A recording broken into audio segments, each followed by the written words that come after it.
Bahaya nggak sih asam lambung itu? Berapa lama sih pemulihan, berapa lama pengobatan? Bunda 2 tahun itu pemulihan atau pengobatan? Dan untuk makanan-makanan, minuman, susu, dan lain sebagainya, obat-obatan, itu cocok-cocokan. Jadi cocok sama aku belum tentu cocok sama kalian ya. Jadi saran aku, kalau kalian masih ragu ya, boleh konsultasikan ke dokter. Karena aku bukan dokter, aku share berdasarkan pengalaman pribadi aku. Aku bukan dokter, tapi aku punya pengalaman, aku langsung praktek sama aku sendiri.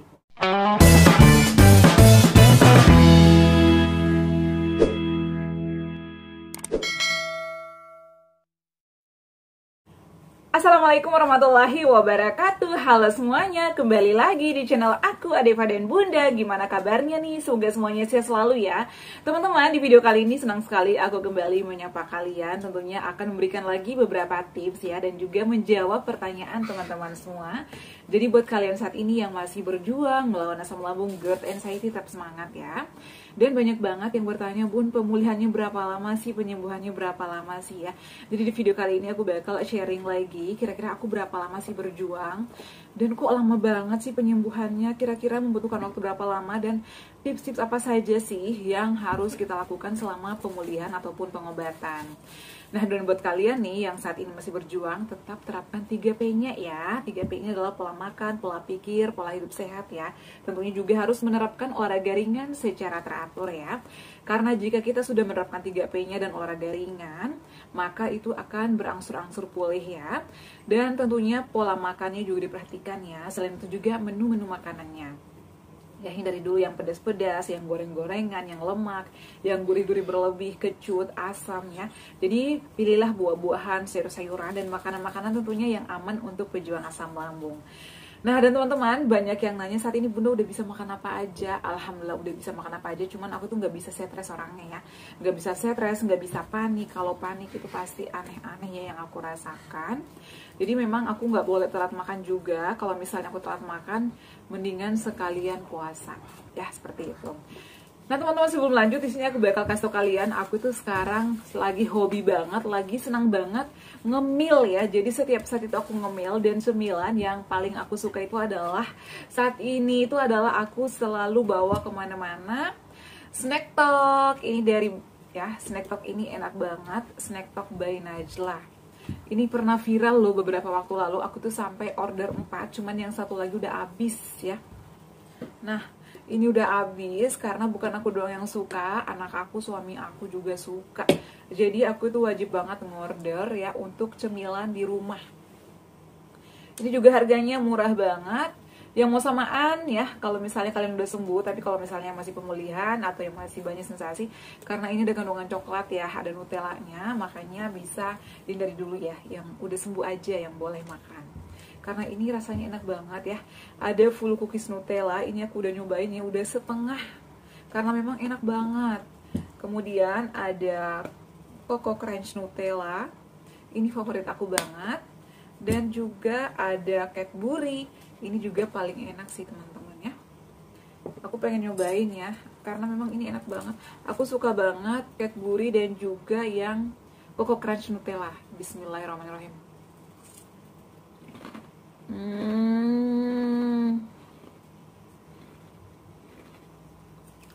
Enak banget. Jadi ini cookies yang udah dilumuri dengan saus coklat tapi tetap crunchy, tetap kriuk-kriuk, dan coklatnya itu banyak banget ya, lumer, nggak pelit coklat. Kalian kalau yang mau samaan, aku cantumkan linknya di description video ya, di bawah judul. Jadi kalau udah makan yang manis-manis, jangan lupa minum. Oh ya, ini botolnya juga dari DJ Toys loh teman-teman. Ini botol minum anak aku sekolah. Ini cocok banget untuk bekal ya, atau untuk bekal sekolah ya. Kalian kalau mau samaan juga, link pembeliannya aku cantumkan di description video di bawah judul ya. Ini bagus banget dan harganya juga murah. Oke teman-teman, lanjut. Jadi kemarin tuh aku habis dari dokter ya, ngobrol panjang lebar karena banyak banget yang masih mengeluh terkait asam lambung, GERD, anxiety. Bunda, itu penyembuhan 2 tahun atau berjuang dari awal 2 tahun, karena ada yang WA aku tuh setiap saat ya. Mohon maaf ya Kak ya kalau misalnya aku nggak jawab pertanyaannya setiap saat juga, karena aku punya banyak kesibukan. Bun, itu pemulihannya 2 tahun atau dari pengobatan sampai pemulihan sampai sembuh. Jadi teman-teman, aku itu berjuang dari 2019, tapi itu menurut aku di tahun 2019 itu masih sensasinya ringan-ringan aja ya. Cuman karena aku tidak mengontrol pola makan, tidak mengontrol pola pikir, tidak menerapkan 3P istilahnya, makanya dari kategori ringan ke kategori menengah ya. Dan menurut aku puncaknya itu adalah di tahun 2021. Tahun 2021 di situ musimnya COVID-19. Makanya aku memutuskan untuk endoskopi. Jadi dari tahun 2019 ke tahun 2021 di situ aku itu bolak-balik ke dokter ya, minta ganti obat ya, karena sensasinya itu mulai berganti-ganti. Ya ada sensasi sendawa lah, ada sensasi engap lah, ada sensasi kecemasan, ada sensasi mual, muntah, kemudian pusing, kelayangan. Jadi banyak banget ya sensasi yang aku alami pada saat itu. Sehingga aku memutuskan endoskopi di tahun 2021 di bulan September, karena memang sensasinya itu udah luar biasa banget ya. Aku nggak kuat karena aku sambil kerja di layanan COVID-19. Nah, jadi berapa lama sih seharusnya kita pemulihan? Jadi untuk pemulihan itu teman-teman ya, 2 bulan, 8 minggu atau maksimal 10 minggu. Jadi gimana cara mengetahui kalau kita udah pulih? Jadi semua itu yang tahu adalah dokter. Jadi kalau misalnya nih kalian yang lagi pengobatan, yang lagi pemulihan, jangan pernah takut untuk berkonsultasi. Karena menurut aku lebih cepat, lebih baik ya untuk ditangani. Jadi jangan ditahan-tahan. Aku itu maunya langsung ditangani ya. Karena kalau misalnya kita udah tertangani kan kita juga tenang ya, nggak cemas-cemas lagi, karena hanya dokter yang mengetahui kondisi kita. Kalau misalnya dokter menyarankan kita USG atau endoskopi, lakukan saja, karena berarti dokter itu melihat ya, kita tuh harus mengecek, karena dokter sudah memberikan obat-obatan, misalnya udah memberikan beberapa resep, udah memberikan masukan, nggak boleh makan ini, nggak boleh minum ini, dan lain sebagainya, tapi nggak ada perubahan, biasanya dokter langsung merekomendasikan untuk atau merujuk untuk USG ya, melakukan tindakan lebih lanjut lagi. Karena kemarin ada yang takut, Bun aku takut banget endoskopi, aku belum siap, aku takut banget USG.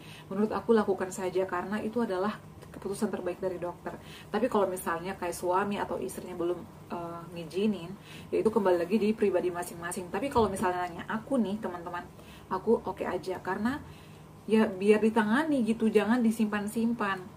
Karena kemarin, boleh nggak sih Bun, aku hanya minum obat aja dan juga konsumsi obat-obatan tradisional kayak misalnya tepung Garut, air tajin, kemudian madu, kunyit, temulawak, dan lain sebagainya.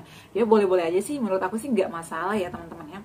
Yang jelasnya pada saat kita pengobatan ataupun pemulihan harus disiplin, jangan baper-baperan, jangan stres, jangan banyak pikiran, tidurnya harus cukup, istirahatnya harus cukup, harus healing.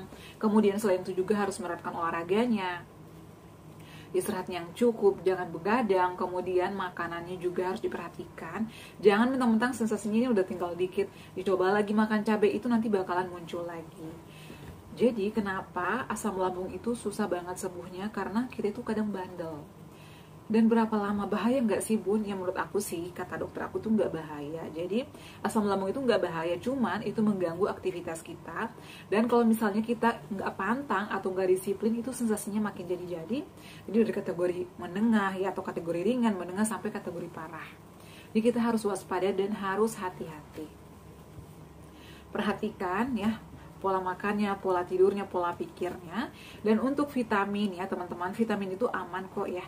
Tapi intinya meskipun kita konsumsi vitamin sebanyak mungkin, tapi kalau nggak dibarengi dengan istirahat yang cukup ya, pola makannya, pola hidupnya nggak diperhatikan, itu sama aja bohong. Jadi semuanya itu harus terarah ya, harus disiplin teman-teman.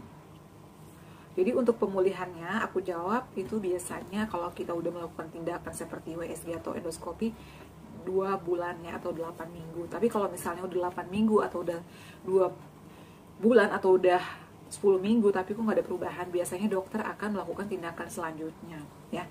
Biasanya nih kalau misalnya kita udah makan obat-obatan, konsumsi obat-obatan tapi kok nggak ada perubahan, biasanya ada sesuatu hal ya.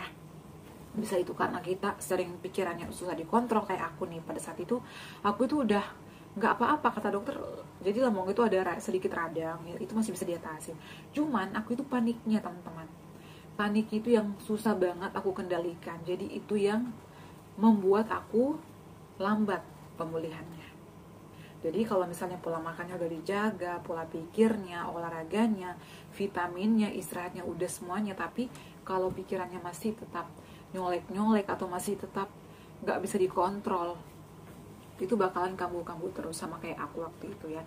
Jadi kira-kira obat apa sih dok ya, aku nanya, obat apa sih yang ampuh banget untuk mengatasi atau untuk mengobati lambung? Jadi kata dokter aku, kuncinya itu satu, dari diri kita. Jadi nggak boleh ngeluh-ngeluh terus.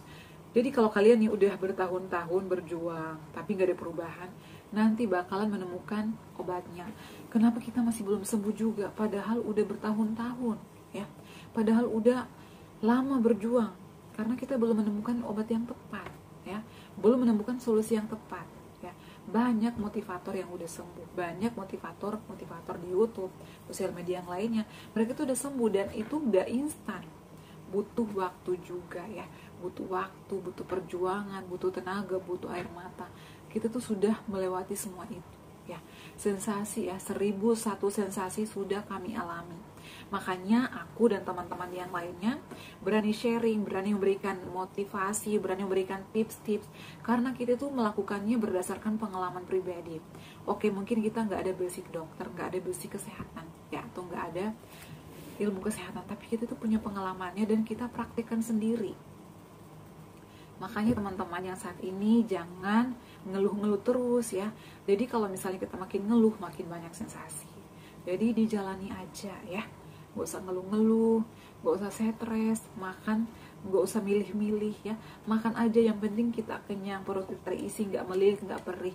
Yang penting kita sembuh dulu. Aku sih kayak gitu ya, aku tuh biarin aja dibilangin pelit, yang penting aku sehat. Aku tuh kayak dulu, karena aku jarang jajan.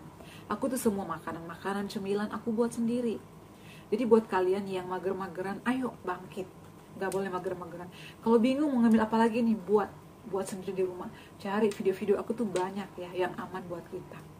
Jadi boleh kalian coba di rumah, kalau cocok boleh dilanjut, kalau nggak cocok ya gak usah dilanjutkan. Karena semua makanan, obat-obatan, minum-minuman itu semua cocok-cocokannya. Cocok sama aku belum tentu cocok sama kalian. Jadi kalau misalnya kalian mau konsumsi sesuatu hal, boleh tanyakan ke dokter atau konsultasi ke dokter. Kalau misalnya kalian gak mau ke dokter, boleh coba sedikit dulu. Kalau cocok berarti dilanjut, kalau nggak cocok ya dihindari. Tapi kalau misalnya cocok juga jangan berlebihan, makan secukupnya aja teman-teman ya, seperti itu. Oke ya teman-teman, semoga bermanfaat share aku kali ini. Terima kasih yang selalu setia menonton video-video aku. Jangan lupa untuk terus dukung channel aku Adeva dan Bunda dengan cara like, comment, share, dan subscribe. Assalamualaikum warahmatullahi wabarakatuh. Sampai ketemu lagi di video-video aku selanjutnya. Bye!